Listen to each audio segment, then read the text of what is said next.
world moves fast. Your workday, even faster. Pitching products, drafting reports, analyzing data. Microsoft 365 Copilot is your AI assistant for work. Built into Word, Excel, PowerPoint, and other Microsoft 365 apps you use.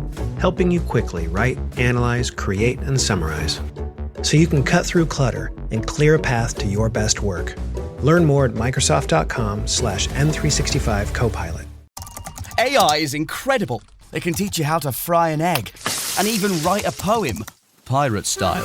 Yarr! But it knows nothing about your work. Slackbot is different. It doesn't just know the facts. It knows your schedule. It can turn a brainstorm into a brief. And it doesn't need to be taught. Because Slackbot isn't just another AI.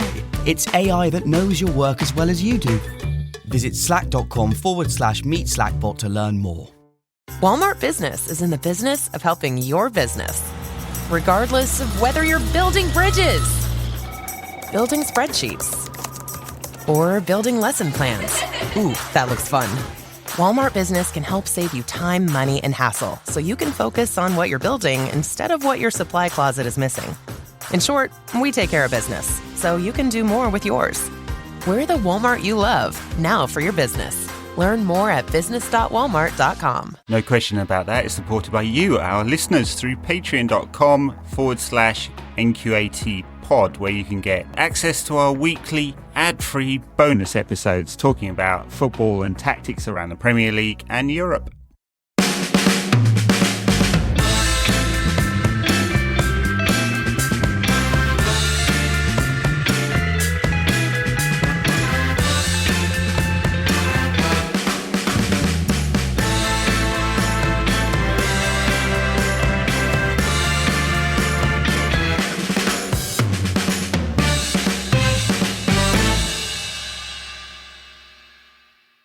Welcome to No Question About That. This is what is it? It's the Monday pod, if that's the thing. The Monday Mailbag. Monday Mailbag. Yeah, very good. Yeah. All right, I'm Ed. In your ears there was Adam. How's it going, Adam? Good. It's nice to have a weekend where football didn't ruin it. All that matters is we got the late goal, game's over, don't need to talk about it anymore, moving on. No. 8-day break before the next game.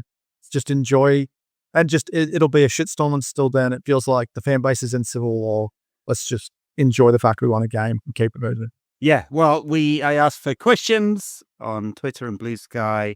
No questions about the Leicester game whatsoever, which is very good. Don't need to relistigate that. And actually none about the Tottenham game coming up either, although your mate Ange may or may not be in a job by then. We'll see. I don't want the new manager bounce. I don't feel like they're going to sack him. I feel like Levy's too spend conscious. He'll wait as long as he can. So just keep waiting, although we don't have a good record against them this season anyway. No. All right. So I've split this into sort of team manager tactics, finances, youth, nostalgia, and other silliness. And we'll see how many of these we can get through.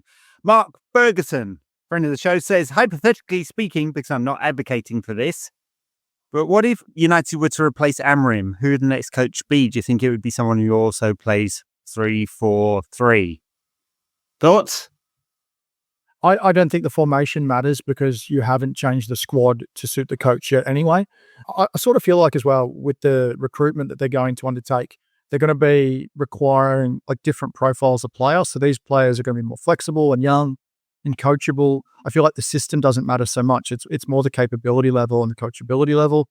Who that coach would be, I don't know. Probably more likely to be a 4 at the back coach just by the volume of coaches out there who coach that way, right? But for me, yeah, so that doesn't matter so much. It sort of never has. They're going to have to turn over the squad no matter what. It's about bringing in a better quality of players who can play multiple roles, things like that. What about you? Yeah, no, look, I think that's a perfectly fair analysis. This idea that we're going to have a club style seems to have been binned, I assume, because I don't think they're saying, hey, a 3-4-3 system, high possession. I mean, maybe they're saying that. I don't know. But 3-4-3 is not going to be a club style. They're not implementing it necessarily at age group levels. We're not seeing Nice do this or Lausanne if we're thinking about the multi-club model in the way that Chelsea did. So I don't think that's in the thinking. I think with this one, it was expedient. They picked a young coach they thought was impressive, had an impressive record, and he just happened to play 3-4-3. So that's what they've done. As for transfers, I mean, you're right. I think they'll buy multifunctional players. I mean, the concerns are buying central defenders who can play in those wide areas. They're a fairly unique profile, but it'd have to also be players who could play in a 2. And the wing backs, now in Patrick Dorgu, they've got someone who's pretty multifunctional. I don't think he'd have a problem playing at left back. Or if you believe Ruben Amorim, has no problem playing at right back, right wing back, or right wing as well. We'll see about that one. There's only a few. I mean, if you went out and got Denzel Dumfries or something like that, like he's not playing in the back 4. So there may be some red flags there. All right. Hannes Abrahamson says, where do you realistically think we will end our season? Somewhere below 10th, I imagine. You're going first this time, surely. You can go. Go. I think somewhere below 10th. I imagine it will start getting better in the spring, but I could be completely wrong about that. And I'm just thinking, like, the more training sessions, the more time. But, I mean, it's not like that's been true so far, right? How many? He's had 5 league defeats and 7 overall. Actually, I completely forgotten how many it is. Maybe it's 7 league defeats. It's a lot. I feel like I've stopped worrying about the league position so much. I know it sounds awful, and that sort of, I'd get attacked with the where are your standards have dropped this far. But this season has sort of been a wash for a while. We're focusing on the cup runs. We've got the FA Cup and the Europa League. Despite everything that's happened, we do have a genuine chance at winning both, particularly with the exits of the FA Cup on the weekend. Yeah. There's only City and Newcastle of note left in the FA Cup. So it really comes down to who you draw now as to how far you might go. Do you want something favourable? As far as the league goes, I think it's pretty much guaranteed we're in the bottom 10. It's crazy to think we're, I think, 5 points now off of the top half. No, it's not top 4 anymore, it's top half. And that doesn't matter to me. I know it's easy to point to what Ruben Amorim said at the start and that we will suffer and that there will be pain. Maybe we underestimated how much. Maybe we underestimated how truly disjointed this squad is. And maybe how mentally fragile and broken they are as well. But yeah, throw it out. Throw out the league. It doesn't matter that they're not getting relegated, but they're not going anywhere this season either. Yeah, I think that's fair enough. Although 16th or 17th would be pretty brutal. Could end up in 16th if we lose to Tottenham top half next of the week. bottom half. Top half of the bottom half. Yeah. Yeah. Do me. I mean, it is £3 million a place, so it actually matters, right? And that's cash in this year, so it's quite a player. If you say the difference between 16th and going on a great run and finishing 8th is going to be £24 million, right? And we know how tight it is too. Like you said, if you get on that run in spring, then all of a sudden 13th can become 8th pretty fast. And it's not very good, I know, but it's more the bigger picture. Like you said, that's 15 million in the kitty. So hope that we climb. Not so optimistic that we will. We'll see. All right. Zach says, successful managers show flexibility and adapt their tactics over time to suit the players, to challenge the opposition and keep up with the times. Saf used 4-4-2, 4-5-1, 4-1-1, 4-3-3. He never actually used a 3 at the back ever, I don't think. I mean, maybe I remember once at Anfield he did it, and it was more like a 5. It's fine that Amorim should be inflexible now to impress his style on the team, but when will he be open to adapting in the future? Yeah, I mean, I think it is a bit of a concern.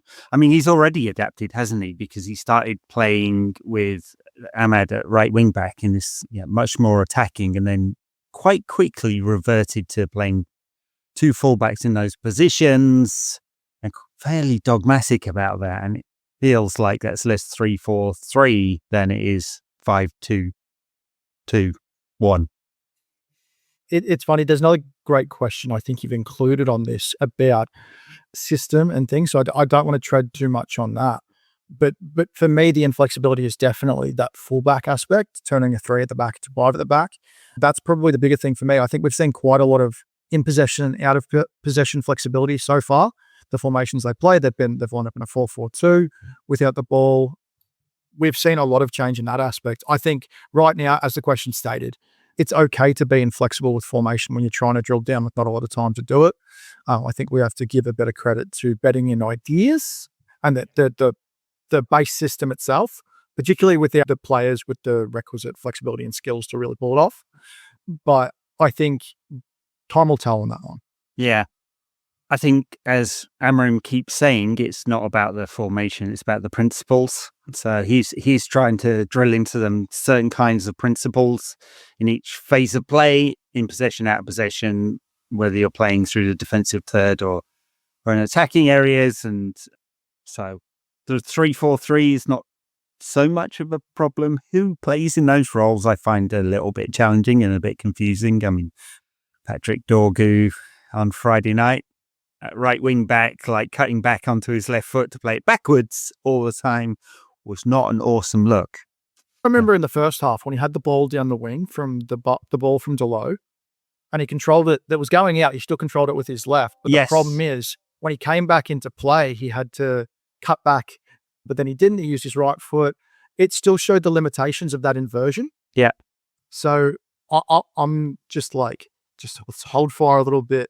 But yes, please play the player that we need to play in the left wing back role that we badly need to fill. And I don't mean this as like old man Chanty Clouds. It's got to be, left foot plays on the left or whatever. I mean, when you are playing, your 4 wide players are all inverted. It naturally goes into very, very central areas, right? And Leicester played box midfield, which crowded us out in there as well. Anyway. All right, on a similar vein, Lucas, friend of the show, says, according to The Athletic, United made at least 1 tactical tweaks in terms of formation within games. Forest tops the list, while Southampton is third. Does this even indicate anything? I mean, I think it's to that point, really. He will change things. I mean, we saw it was kind of radically different after Garnacho came on on Friday night at half time, wasn't it? So, and he has changed between 3 and 5 and 2 and Bruno dropping back and stuff like that. I do start to worry when it feels a bit sort of Pep lobotomy stage where he's like, there are 4 players in weird positions. Bruno's deep, Kobbie Mainoo's up front, we've got a left back at right wing, blah, blah, blah, blah, so on and so on and so on. Well, for me, is it a bit of regression by overcomplication? It's exactly what you said about that Pep big game thing where he would overthink maybe, and maybe it's too active a mind and maybe we're too simple a mind to understand it. But yeah, sometimes it's like when things going really bad, sometimes it's just keep it simple, stupid, the KISS principle. But yeah, sometimes for me, that was the question I was asking myself at Leicester is, are we making things too difficult? It's like when a manager first takes over, sometimes it's just going back to really simple stuff. I mean, we can't do what Nottingham Forest do. I think they were top of that table with 19 changes. They're a really pragmatic sort of team. It's a very different way that they choose to play to what Amorim's trying to do. And there is this obsession over formation. So every time things go bad, it's like he's got to scrap the 3 at the back. It's not the 3 at back that matters. It's the principles he's trying to instill. We saw at Sporting. In Portugal, they were able to play a very attacking system. But in Europe, they were more pragmatic. Look what happened against City. We can point to the 4-1 scoreline. But what came from that is playing quite deep, and then the athletes would surge forward. That's how they slaughtered City, because City didn't have the athletes to match them through midfield in particular. So I think sometimes we don't quite understand the problem. I think we're not always talking about the right problem. That's how I've seen it. Yeah, well, some of the evidence in the data, Kay Hayes says, is there any data for things that were improved under Amorim? Are we more solid defensively or have more possession? They play patterns that have been boring, but is there some kind of base to build on? I could find it if I went and really dug into everything, but I didn't have time to do that. There were a lot of articles about this kind of thing after about 10 games, in which it was clear that the best one was that we were about on par with XG. Whereas Ten Hag's side was miles below it, like 8 goals below it or something like that. More deep build-ups, fewer chances given up. I don't think there were any more chances created. I think so there's some evidence. More deep build-ups. I think that's or build-up completions. I think that speaks to a higher possession orientation, which you can probably see with your eyes as well. I mean, there's a lot less verticality to it. It was just Ten Hag getting himself in all kinds of muddles with that one. I'm a little worried about the data aspect so far, but I'm not probably paying as much attention to it as I normally would. We're not scoring early, which is changing game state, which influences XG and how we perceive it. I think at the moment, someone else asked a question about this, and again, I don't want to piss all over that one. But I think the game state and the way that we're running out games really well, but starting games really poorly, but we're also chasing games. So at the moment, I'm holding on that one. It was a really good question, but I feel like it's almost dirty data at the moment. Yeah. I mean, it's a very small sample size, 21 games, I think it is. With a lot of context, like the rotation of lineups, the games, we've had games every 3 days in 2 patches these had to deal with so far, about 7 games in a 3-week patch. It's been, I don't know, I just don't feel comfortable with the sample size quite yet. Yeah, I think that's fair enough. Sushant says, isn't it very clear that Amorim wants to keep it tight for the first 45 to 60 minutes, then go for the win? I mean, is it? I don't know if it's clear. I don't actually disagree with the premise of the question. I just don't know that it's obvious to me that that's exactly what is happening, like as in the intention. We're extremely poor in the first 45 minutes against Leicester. Was it the plan for it to be extremely slow build up and not managing to complete any of our attacks? I don't think so. I just think they were rubbish and he changed it around. I think the premise is a little bit different. I know they brought in that famed running coach. I think he's trying to change the manner in which they attack games with more intensity. Yeah. But they're only doing that in phases at the moment, particularly at the end of games, running out games really well. I don't think it's no question that they haven't figured out how to start games with intensity. I think under Ten Hag, they would do that, not get the goal for their hard work and then concede. Whereas they're holding quite firm at the back, but they're not figuring out how to bring their frontal press and create chances via turnovers. I'm just not seeing that at all early in games. Seeing that more in the last half hour, second half. We're starting second halves. Not too bad, particularly at the start of his tenure. I think the premise of the question is right. I would say that it's not clear, though, at the moment, whether that's the exact plan. I think there's an interesting thing with Arne Slot's Liverpool where they have changed. If you really clearly, you can see in the data where it's been changed and they're going for short bursts of intensity. And it's not like heavy metal all of the time. It's a physically safer. It's like how teams in ice hockey attack when a player's off the pitch. It's short burst. Yeah. Not the perfect metaphor, but yeah, that's how I see it. I think that's a good point on Slot. Yeah, well, I mean, we'll see with Amorim where he gets to, and especially after the summer when presumably we'll do some business of some kind. With a couple of athletes, maybe. Yeah, I'm sure they'll be going for younger, athletic.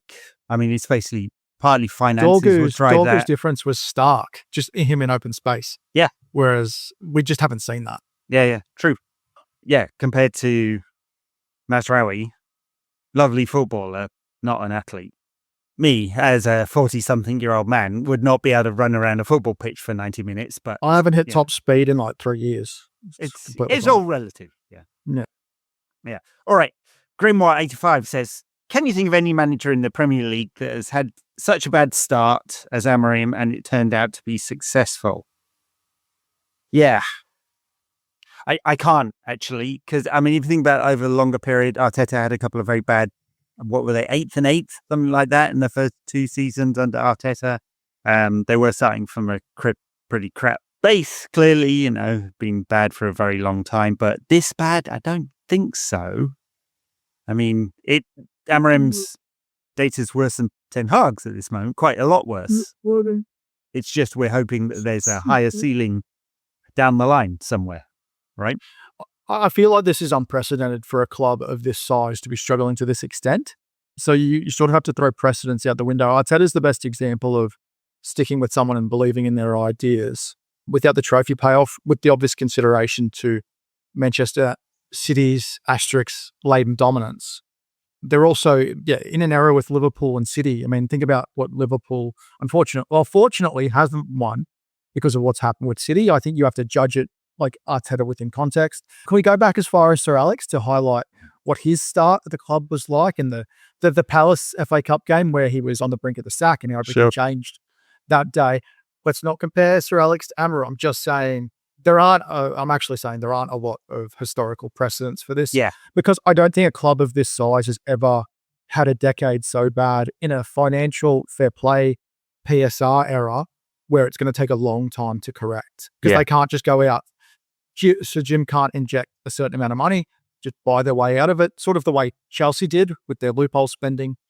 Those possibilities aren't available. So I think the precedence just isn't there. Yeah, I mean, Sir Alex I kind of discount because United hadn't won the league in 20 years or something before he arrived and hadn't even got close to it. He finished, I can't remember what it was. Was it 6th, then 2nd, then 13th? And that second was, a bit of a freak, I think, if you look at the longer picture. I mean, he had an 11th. Anyway, it was not good for many seasons. Martin Edwards, of course, has denied that he was on the brink of the sack, but there was unrest in the stands and so on and so on and so on. Hadn't been anywhere close under any of the other. I mean, Atkinson, couple of cups, nowhere near the league. Dave Sexton, everyone hated him. And then you're back into the O'Farrell, Wilf McGuinness, Sir Matt on and off, like before you have any success, right? All right. Jonathan says, we don't talk enough about midfield. Clear to me that the lack of goals and jittery defending are linked to midfield. Really think it's more than anything about the front two in front of the back three.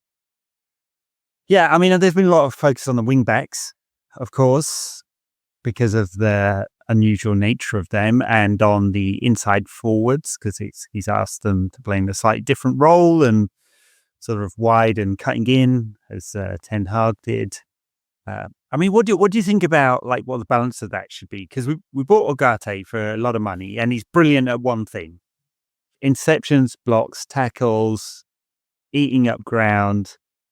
Not really brilliant at anything else, which means it really matters the kind of profile you have next to him, I think. Well, we've seen, you and I discussed the issues between Mainu and Ugarte and them not quite blending together and the gaps it's leaving behind them. And that's been well documented by some people smarter than I.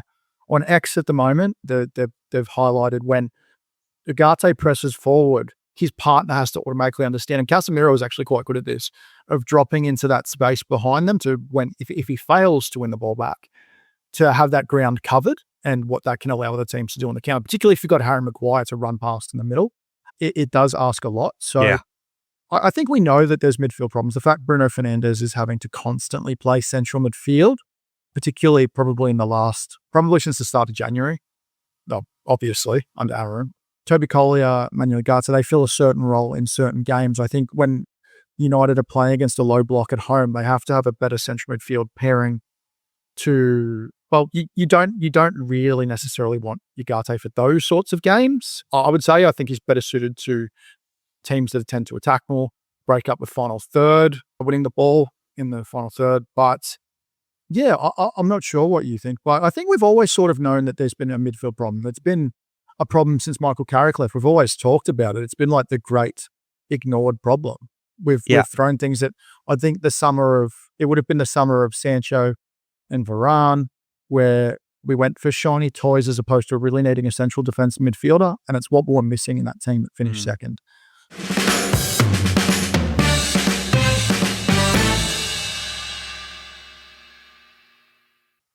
Yeah, I do worry though because of the profile with Ugarte, and I don't hate him. I think he does some brilliant things, and especially in those big games, he's absolutely magnificent in some of them. Arsenal, Liverpool, so on. But given that he's not he's ball carrier-ish. He's not a ball progressor really through passing, and as you say, Amorim called out Kobbie Mainoo, saying he had a few problems defensively without really setting the wider context. Kind of saying he's crap defensively. I don't think that's what he meant. actually. I mean, certainly if you look at the number of interceptions, blocks, tackles and stuff that Kobe Mainoo puts in, it's plenty. I do worry about his future in the team, though, because Amorim just kept moving him further forward, which may be a better space for him. I do still think a number 8 is his number 8 in a 3-man midfield, as you would get in many teams, just not at United, would suit him really well. And he's going to have to adapt, otherwise he will end up out of the team and you'll have a really talented young player getting binned off and people get frustrated with him without really putting the 2 and 2 together and kind of working out what's really going on there. I haven't been too sure how seriously to take that, the threat of him. I don't know. Someone said actually this morning that they worried that Amorim doesn't rate him. I don't think that's the case. I think he probably thinks that, based on what he said, I sort of interpret that as he doesn't think he can do the lung busting runs to get back and then also contribute. I think it's a both ways contribution issue. He can do too much of one, not enough of the other. I don't think he's a permanent 10. I think there's scenarios in which his work in tight spaces can really work. I just don't think he can do everything needed of an 8 in the 2-man midfield. I think that Bruno Fernandes can, because he has the endurance to get back and do the work defensively, and he just seems to fit better with Ugarte. Yeah, it'd be good to look at the data on this at some point later, because again, it's like 4 or 5 games or something, whether United's chance creation drops off a cliff as a result, or whether Amorim can get, I mean, as we're not seeing yet, the patterns into United's attacking, like those repeatable ones. And there's another question coming up, but if you look at the Sporting side, you might have overloads in wide areas, cut back, 3rd-man run, goal they scored is a lot, right? In that it's very systemic. If you're building chance creation into the team pattern, great. United have relied on Bruno Fernandes for years, like for 50% of the chances created. And you're playing deeper and he doesn't do that anymore, then you've got a problem. Like a really big one. So yeah, I just don't think it's anything definitive, I would say, with Mainoo and anything. We're still falling out, but there are reasons to worry. Yeah. All right. Couple of financial ones to move on to. Lots on the team there. A lot of fun stuff. A lot of, we're not quite sure yet, I think, with the team. Yeah. It's hard when there's so many questions. Jonathan, again, says, very interesting financial stuff, specifically Trawler's pathway to full ownership, and so on, so on, so on. I mean, the pathway's written in the sales document. You just have to read it. Obviously, your mate Brent was rubbishing that the other day on the socials. No point giving any credence to that. I thought Muppeteers did a great job of it. Yeah. Congratulations on Brent for getting in the hot tub with his wife and then spending the whole time on his phone. But I thought him rubbishing that was really weird. I thought what Muppeteers did, educating people, was the whole point. I think it's probably the biggest issue that people have is misconceptions with the takeover and what it means. Like, I've got people saying in my mentions, I'm not even convinced anyone else is going to buy the club because they're not putting more money in. Well, they have. They've put in the maximum that they're allowed to put in. They put way more than the maximum. It's only 105 million will go towards PSR, but they've done more than the Glazers have done in 2 decades. It's somehow Ineos are worse. Ineos aren't doing a perfect job. Let's not get it twisted. The penny pinching is really hard to take, but they're making decisions that are really hard because, unfortunately, they're very apt business people. We aren't, and we don't. Well, not all of us are, and yeah, I'm not sure what you think, but I think the path to ownership is very clear. It's coming up. It's written into the document. If you read the SEC filings, it is very easy to understand what is going on. All you have to do, and if you haven't, is very apparent in how you respond. Yes, I mean, the way I read the sales document and the SEC, the closing document after that, I mean, they're 2 lengthy documents, but they're out there in the public domain, was that the full sale is coming, and it was disagreement about the timing of it. Right. So if you look back to what he attempted to do first, Ratcliffe, that is, he attempted to buy all the Glazers shares and have a pathway to completing 100% of the share purchase over time, a 3 to 5 year time period. That was rejected, and he just tried different structures for what would be accepted. Now, there was some conjecture around that.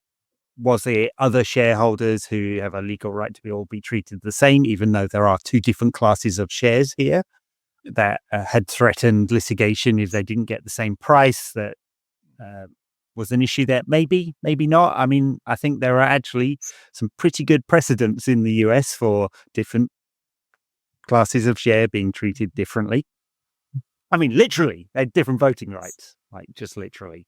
Plus, like one has an open market and the other does not. So anyway, it's a very long question, but I don't necessarily think that was an issue. But I do think the fact that it's the right of first refusal comes with the price at $33, like being the set price at which Ratcliffe purchases.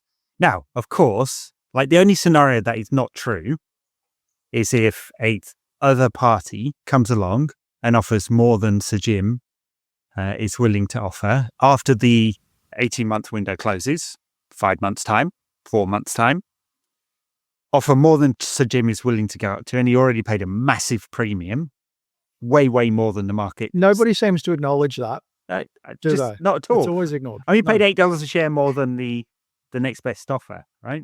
Yeah, people probably think that just means $8. Yeah. I mean, it's hundreds and hundreds of millions of pounds, yeah? So the only scenario in which it doesn't happen, I think, otherwise I wouldn't have written a document like this, so just done it as a simple transaction, is if another party comes along and offers way more. It just seems extremely unlikely. Of course, the Glazers could just decide not to sell, right? And that's the other thing. Sorry, I'll let you come in a second. The one that drives me absolutely fucking bonkers, where I see people kind of somehow blame Sir Jim Ratcliffe for the Glazers not selling all of the shares. Like, what, he could have whipped out a gun and put it to their head and say, yeah, he wanted to keep them. He just wanted to keep them. He only wanted to buy 29.5% of the shares. Apparently, he thought, oh, they can stay. I'll just be another Glazer. Apparently, that's the whole rationale. It makes no sense. Glenios, I think we're calling them now. Yeah, if the Glazers wanted to sell the whole thing, it looks like they could have just tried to negotiate the Qataris up. They didn't. In fact, they rejected a sale of all their shares because, like, why would they give a fuck about the open market stuff? And they rejected that. That was the first offer. Anyway, it's almost impossible. I mean, of course, listeners to this particular podcast probably get most of this stuff anyway because they've heard us talking about it. Me talking about it for months, years, or whatever. It's very hard to do financial literacy out into the world. So. I'm going to clip this up because I just get sick of it. Yeah, to me, the stupid part of it, the thing that's always frustrated me, is that the Glazers did not want a full sale. They kept rejecting all the offers. So Ineos or Jim, whatever you want to call them, they came up with a deal that paid at a premium, $8 a share, as you said, that got their foot in the door, gave them a lead-in to buy the club at full sale eventually. Is that not better than no sale? But people want shiny toys. People wanted the allure of Qatar without failing to acknowledge that Qatar did not provide proof of funds on 3 occasions. You can, if you read through everything and not pay attention just to the spiels that people say, is that Qatar was effectively a ruse. And we know that now. The path to a full sale now is real. We just have to see the course. And it's really frustrated in the meantime. Steve, with an 8 rather than an E, it says, how many Windows cycles will it take to get past this skint situation? I mean, it's a little bit of a hard one to give you a really clear answer on that because it depends on our revenue base as well, right? So the cost side of things a little easier to control. That's why you see all the cuts. They will cut their cloth, no pun intended, in the transfer market accordingly to what we can afford, basically. United were very, very, very, very, very close to failing PSR last time out. I think we can clearly say that. The fact that they came up with, I think, honestly, a ridiculous number on COVID impairments, like 2 years after COVID any restrictions were lifted, seems to tell you. I mean, the Premier League accepted it, not complaining, and I'm sure people at United would say, well, we had to cancel a tour, it had ongoing sponsorship impacts, and so on and so on. It's a really big number. So it must have been really, really close. There's a 3-year cycle, rolling 3-year cycle on PSR, which means you just need to, basically, the quicker United can get off high earners and high cost to bring in players out off the books for at least a break-even number. Like, a £100 million player amortized over 5 years is £20 million in terms of their costs per year, plus the wages. Let's say they earn 10 million in wages at £30 million a year as their costs. If you then, after 2 years, sell that player for 50 million, you made a £10 million PSR loss, right? Which is why I was saying on the last time we were together, if they sold Højlund in the summer, they'd probably make a loss, which means they won't sell him. It's just really difficult. It's part of the problem with Casemiro as well as his wages. So I haven't got a timeline, but basically the quicker they can get some of these players off the books. And Marcus Rashford's a sort of benefit. I mean, obviously he has a zero book value. So if he is sold to Villa, obviously the large wages are off the books, assuming we don't have to permanently subsidize that one. And all the fee comes onto the books as well at the same time. To me, I think the thing fans probably don't quite understand, because they just think of the total revenue, is that since COVID, the club has failed to bring in cash. They have really struggled to generate and bring in cash, which means the actual cash reserves are really low. So the cash on hand that they have is as low as it's ever been. So until they can start becoming a sustaining football club, a self-sustaining football club with academy sales, as hard as they are to deal with, that is what sustains you. Buying players. If Dorgu doesn't work out in 2.5 years, it's about, is he successful enough because you've profiled him right that you can still sell him a profit to the club, and that's what adds to your book. So until the club starts doing that, like it's like your Dan James sorts of deals, until the club starts doing that, they won't get out of it, plain and simple. Yeah, yes, and absolutely. Champions League qualification via the back door with the Europa League would make a massive difference. It'd accelerate this timeline a year.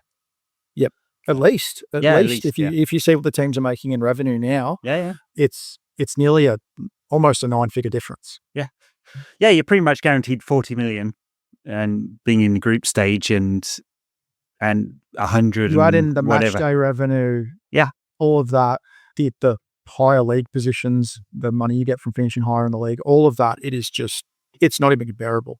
We're in the interesting situation where if we were one of the historically smaller clubs that had a wealthy owner, we might look a bit like them at the moment. We'd love to chuck money into this, but PSR is stopping us. And, by the way, we're looking at these European competitions and going, that's kind of a bit of an unfair advantage.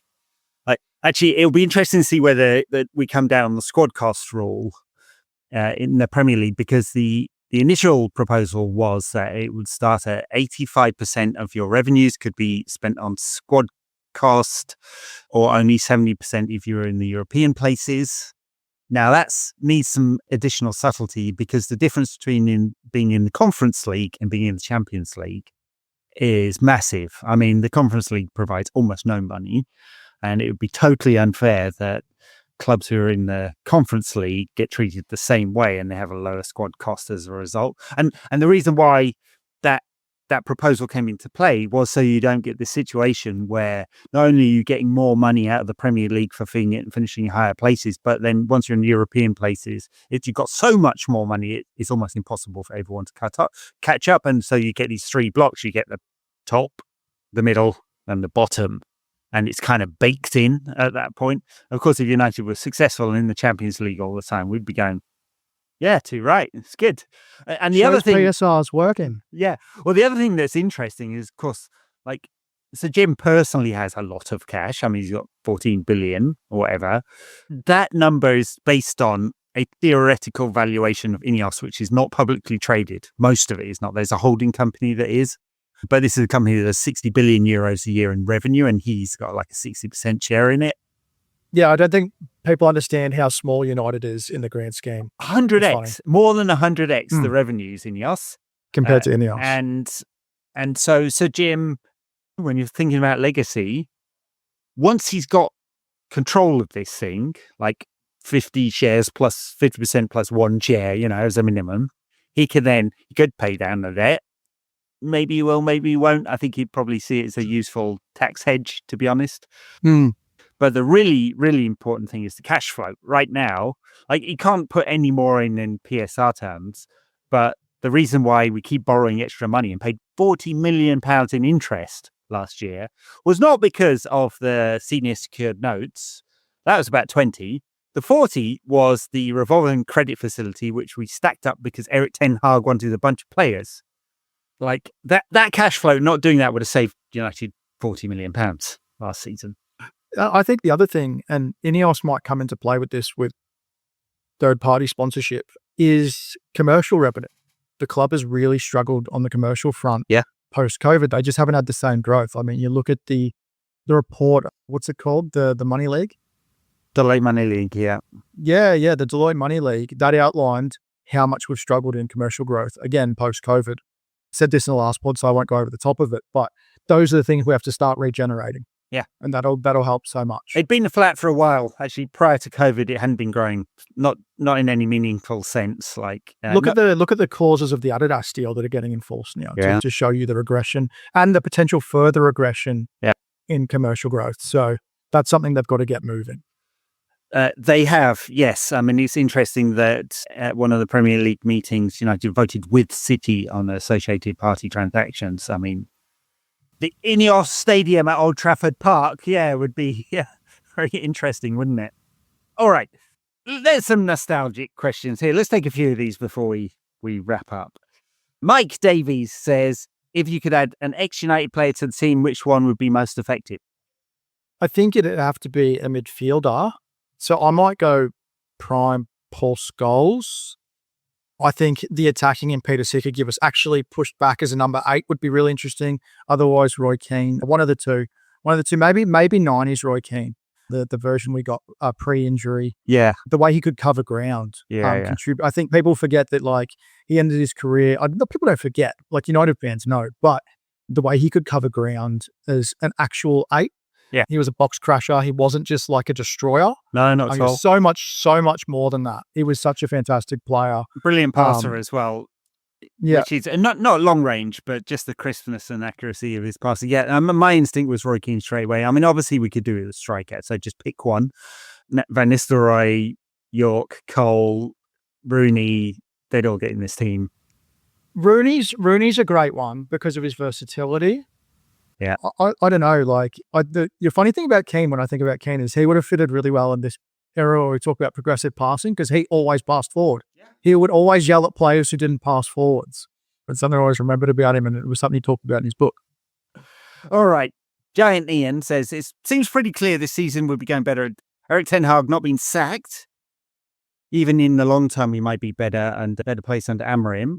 So, the real question, was any post-Fergie manager sacked too soon, with keeping one of subsequently meant achieving more than bringing in their replacement? Oosh. Well. You go first, please. Well, I'm not considering Moyes because the poor fella wet himself as soon as he came in the door. Van Gaal, I mean, it wasn't going well, but the interesting thing was, I mean, obviously, finishing 5th, and that was when United had standards, as the terminology is these days, and we're like, oof, that's too far down the list. That is not Van Gaal's career. Right?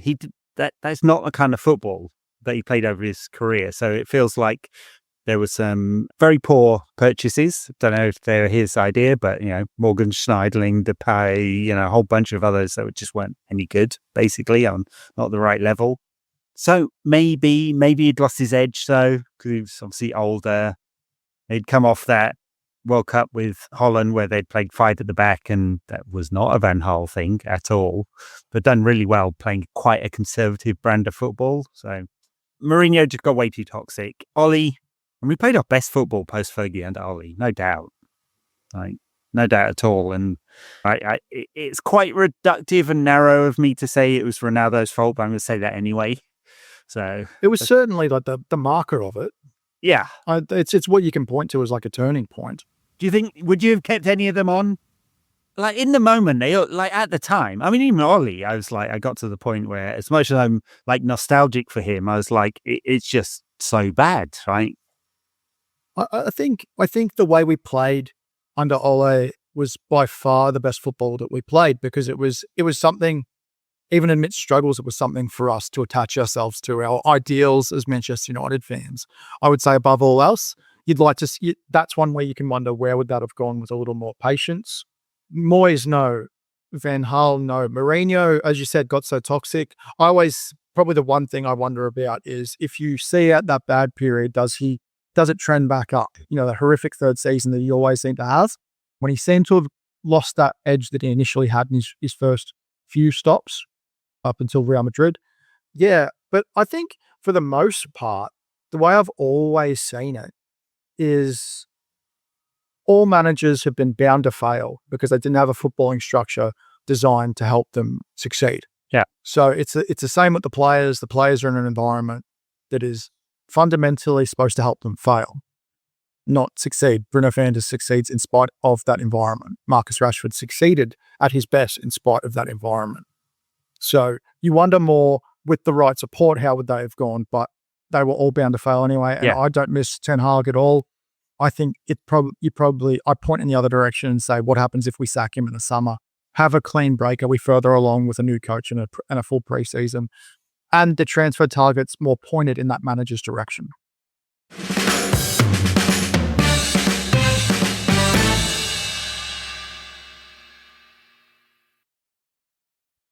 Keenan Daniels says, who of United's post-Fergie managers would be compared to United's pre-Fergie managers? This one's for you before my time. Oh, you'd say I'm old. Well, let me go back to 1909 when I was just a whippersnapper. Yeah. I don't think there's a lot of direct analogies. I first started watching United under Atkinson, and I'm not sure he really relates to any post-Fergie United manager at all. I mean, obviously he wasn't as brilliant as Ferguson. Also, United didn't have money like Ferguson would eventually get later. I mean, in fact, actually, it was interesting going through the Lost Tapes episode that we put out on Michael Knighton, and of course that big spending spree that went on that summer on the basis that Knighton was going to provide funding for that. He didn't, obviously, and they spent a lot of money. I mean, Pallister was £2 million. It was British record fee and so on. So it's crazy. Yeah, I mean, Atkinson spent money on Robson. That was his big purchase from West Brom. But anyway, the question was about, could I relate to any other? I mean, I don't know. I mean, Dave Sexton, before my time, really, but he was criticised for playing dour football, negative dour football. He's the Mourinho. He didn't have the personality or charm, though, of that. I mean, obviously, you've got O'Farrell as the Moyes character, right? Post-Busby failing as a result. The club's just so different. Pre-Fergie and post-Fergie. That's exactly how I thought about it. BF, AF, before Fergie, after Fergie. Yeah. The way he transformed the club in both its image and restoring what it stood for after the Busby Babes and what was lost in the doom and gloom of the 80s and things like that. It's just, it's not even comparable. The only thing that remained was the stadium. Yeah, such a long period, I guess. Knighton tried to buy it for 20 million in 1989. In 1998, when Rupert Murdoch and Sky tried to buy it, it was 700 million or something, or 600 million, something like that. And that's in a decade. It's funny to think with the way the Murdochs have been perceived, as an Australian and watching the Murdochs. Imagine if the Murdochs ever took control of United, and imagine how people perceive Sid Gimney to how they perceive Murdochs on a completely another level of evil for anyone who's watched Succession. Yeah. Well, although you do, of course, get the two Murdoch spawn of the devil hating each other. So there's always that. It's quite entertaining. Sushant says, if Ten Hag set the club back 5 years, how many did Mourinho? It doesn't quite scan that one. Mourinho. Yeah, I don't know that he did really. I mean, because I think the thing with Van Gaal in particular, like Moyes inherited an old squad, ruined them, but Van Gaal dismantled it. And he dismantled it with some very poor purchases. So I think he was more damaging than Mourinho. The players that Mourinho brought in were, Pogba, Mkhitaryan, Ibrahimovic. And Ibrahimovic, yeah. I mean, not too many of them were super damaging. Obviously, Pogba, not awesome in the more off the field for me. Yeah, it was the stuff off the field that people hated. Yeah, and he didn't fulfill everything we wanted on the field. I don't think it set the club back. It's more the damage Ten Hag's done off the field because of the amount of the again, I said this earlier in the pod, it's the in the PSR world, you can't make 600 million pounds worth of mistakes. It just, that's what sets it back. There's so many additional factors. Like if Van Gaal had done that in the same club scenario, then it's different. Like especially the way he sold players, the way he binned off to Chicharito, Johnny Evans, things like that for absolutely next to nothing when the club was such a poor, like even worse than we are today at selling players. That was more damaging. Oh to me. God, so many of them. It's Mourinho's relationship with the media and how things got so toxic. His fallout with players. I mean, Luke Shaw, his fallout with Luke Shaw and things like that. That was more damaging from a playing group perspective than a financial one. Yeah, but it was fixed in 12 games after Mourinho had gone when Ollie won them all, basically. Come Up With Shit says, what United player, past or present, do you dislike the most? Well, I didn't even think about this one. Anthony is the obvious one in the current time for me. I can't, obviously all the accusations, can't stand him. Mason Greenwood, goes without saying, I've been long outspoken. I don't have a heap. For some reason, I had a rational dislike of Roy Carroll and Barthez. I hated Barthez. Like when we played France in a friendly, Australia did at the MCG. And I remember just yelling at Barthez from the stands as a kid. Because I didn't understand what a goalkeeper was doing with a ball with his feet back then. Yeah. I just didn't understand it. I don't think I had too many. I hated when we signed Laurent Blanc. Well, we'd let Stam go and then brought in like 97-year-old Laurent Blanc. Yeah. It turns out he was a wrong un, so he had good instincts there.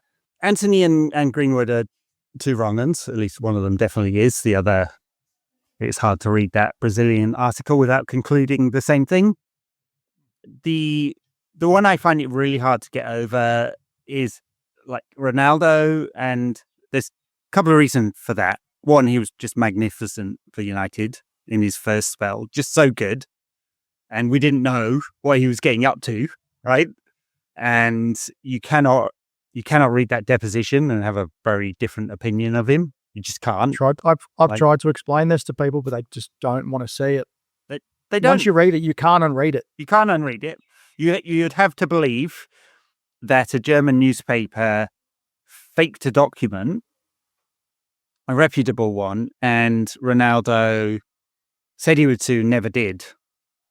And there's no reason for it since he's quite willing to be litigious. So, I just like, that one's really hard. And it's also his incredible arrogance to go, which I loved in his first spell, of course, because he was our kind of arrogant. Well, when you can back it up, it's different. And again, we didn't know what we knew when he jetted off for Real Madrid. It was a bit different. I mean, the last season was tough when you knew he wanted to go, but had agreed to stay. And I found that like confusing when you love someone so much, but you know they've got no interest in really being around, and they've just got their heart set on something else. That's tough. But when he came back, I mean, we had the moments with all the goals and stuff, but that was always really internally confusing for me. Because that's when I read the Der Spiegel stuff, because I was off social media for 4 years, and you come back, and that's when I was turned on to it. So I've had people criticize me. I was like, well, I didn't know then what I know now. It's that thing when Luis Figo moved to Real Madrid from Barcelona and came back. You remember that first game, he came back to the Camp Nou and they threw a pig's head, but there was also a banner there saying, "We hate you so much now because we loved you so much." There's some of that. Like there's a disappointment in a hero turning out to be a wrong un. I've got one.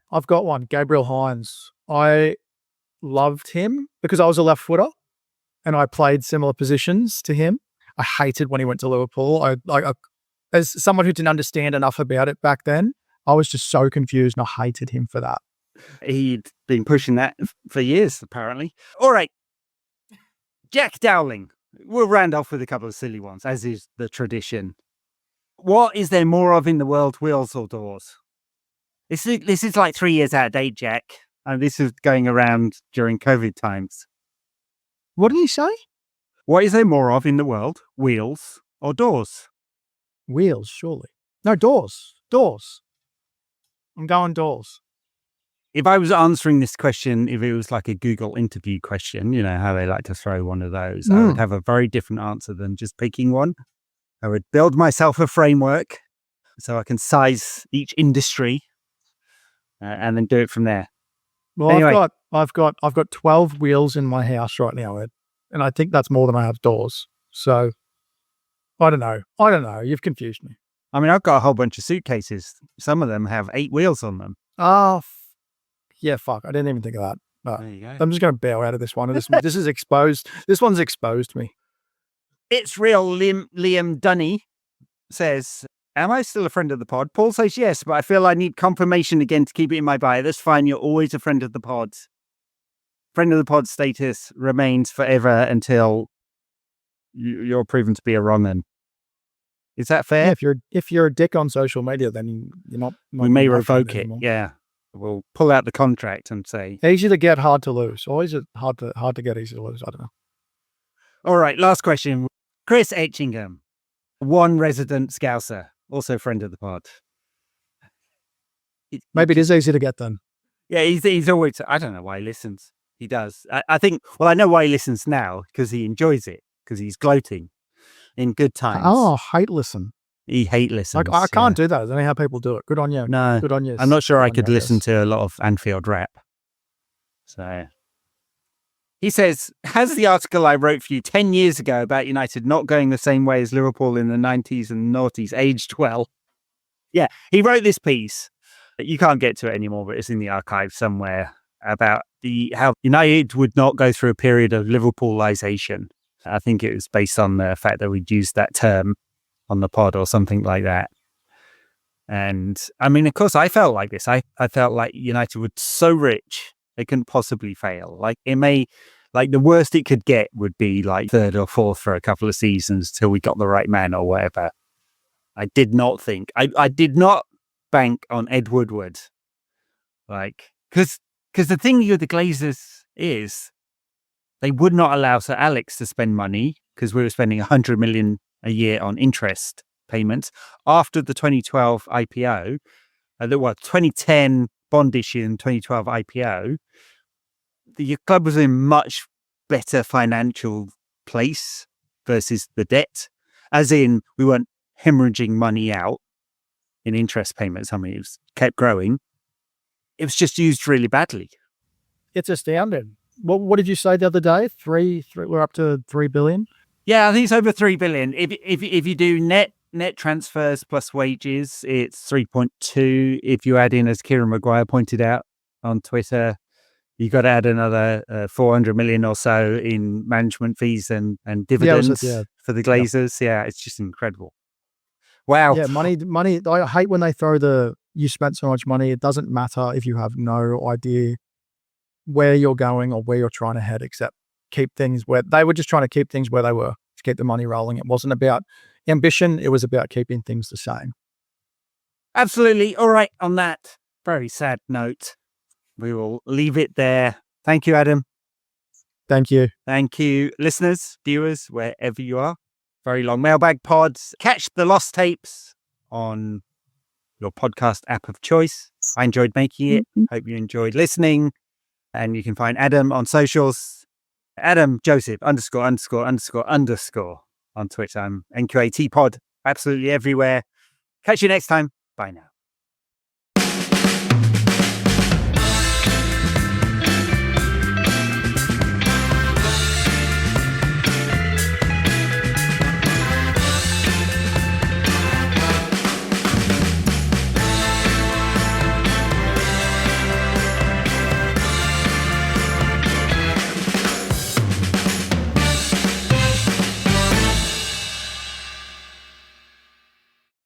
Starting a business can seem like a daunting task, unless you have a partner like Shopify.